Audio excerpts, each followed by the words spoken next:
Millikan's oil drop experiment. British physicist J.J. Thomson had measured the ratio of electrical charge to the mass of an electron using a cathode ray tube in 1897. Later, R.A. Millikan looked to determine the charge on the electrons. The famous method that he devised between 1906 and 1914 to measure the charge E of an electron is known as the Millikan's oil drop experiment.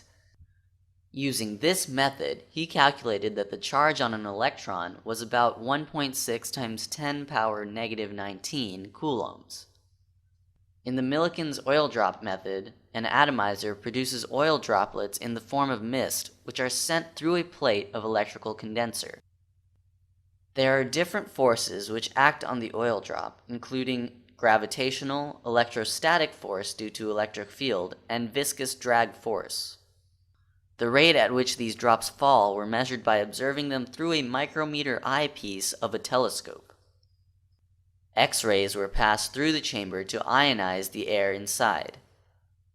On colliding with gaseous ions, these oil droplets acquire charge. The rate at which these droplets fall can be controlled by changing the strength of applied voltage to the plate. With this experiment, he observed that the magnitude of electrical charge Q on the droplets is always a multiple of electrical charge E. That is, Q is equal to NE, where N is equal to 1, 2, 3, and so on.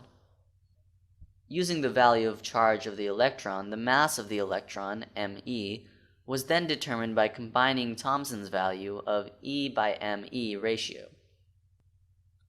The value shown is the value of the mass of an electron.